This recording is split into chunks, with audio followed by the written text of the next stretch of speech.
Potting Shed, the weekly series brought to you by Reading Fringe Digital in partnership with BCA. I'm Chris Lambert, horticulturalist and lecturer here at BCA. Keep sending in your gardening questions. This week we're talking about the site and situation for planting, hot stuff with chillies and more about pests. Firstly, Nigel from Reading has a border that he wants to plant up, but is facing the tricky situation of overhanging trees making it shady and dry. The best gardening mantra here is to use the right plants in the right place. You may like a particular plant, but it doesn't mean it will like where you plonk it.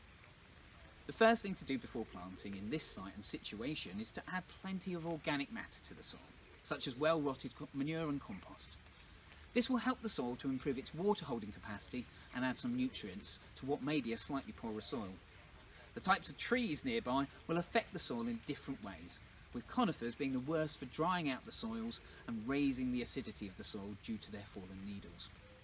The best plants for this quite typical situation are those that have adapted to the dappled shade of woodlands. Ferns are most people's default choice here, but don't forget that some prefer moist shade whilst others prefer drier conditions. Choose the wood ferns, Dryopteris, as an excellent addition with their shuttlecock-shaped fronds. Other useful and successful plants include hellebores and hypericum and epimediums. Lower level plants could also include vincas, primroses and even lily of the valley for some fragrance. Throw in some winter aconite and snowdrops and you'll have a stunning and successful planting display with interest for most of the year. When you give a plant the right conditions, you guarantee success and cut down on your need for maintenance as they knit together to form a plant mosaic. Amanda from Newport in Shropshire has her own planting quandary with an exposed sunny balcony. On this raised site, all plants will have to be placed in pots and containers, and due to being exposed to wind and sun for a large proportion of the day, it is water that will be the thing in short supply. If we consider the conditions here, we should choose plants from a more Mediterranean climate, or those from alpine regions. Plants from these locales are well adapted to these environments and are often found to have smaller, tougher leaves of a more glaucous, that's greeny-grey, colour to help them cope. Plants such as lavender, thyme and salvias, sage, will all do well here with their flowers, as well as providing useful herbs for the kitchen. Other plants for foliage and height include the various coloured cordylines, Griselinia and Stipa tenuissima, or Mexican feathergrass, which will sway soothingly in even the gentlest of breezes. Most alpines, commonly available from the garden centres, will do well here as well with plants such as Albrecia, Arabis and Armeria, all the A's, quickly filling in your pots, as well as giving a riotous floral performance. When it comes to pots to choose for this space, size does matter. The more growing medium you have, the greater its ability to hold water and allow for deeper rooting.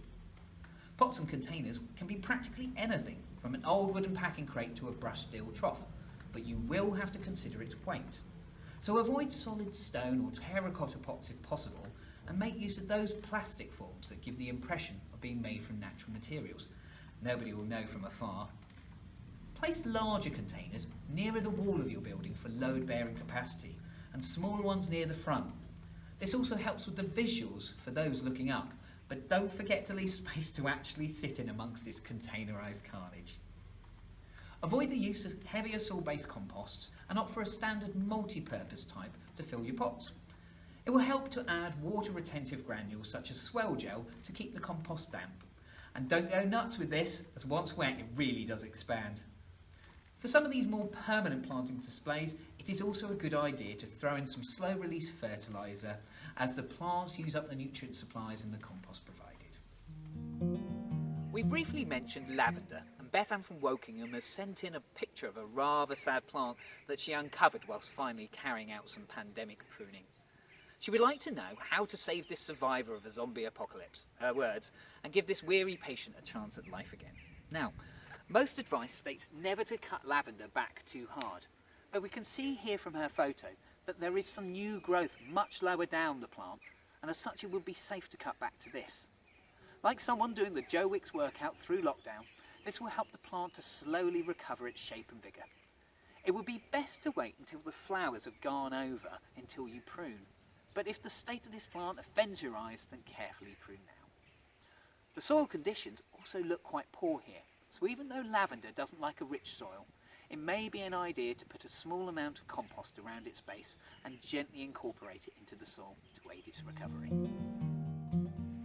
Bethan has also asked about how to keep her chilli plants alive, so her skills lie in killing plants rather than caring for them. Here in our chilli pod at BCA, we get the students to grow and harvest a wide range of chillies, from our mild Caloro, which is only 1,000 on the Scoville heat scale, to the eye-watering Trinidad Scorpion at over 1 million Scovilles. Chillies originate from Mexico, so are used to warm conditions.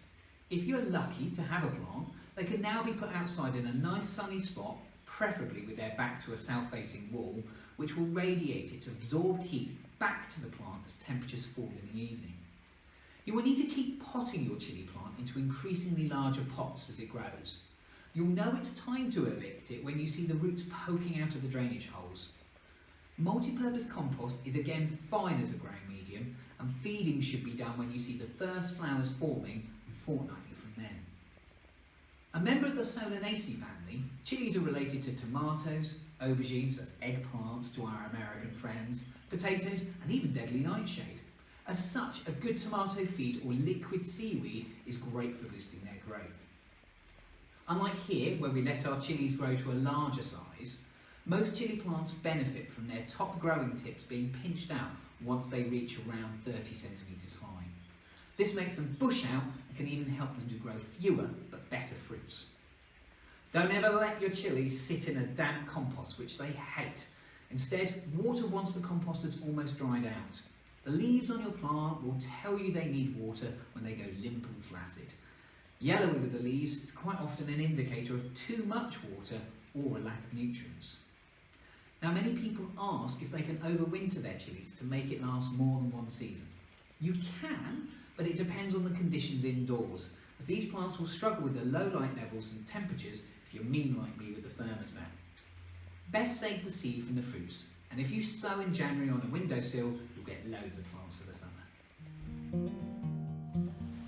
Finally, following on from last week's discussion of pests, Maria from Reading has asked if the ants that she is seeing on her sunflowers are harmful to her plants.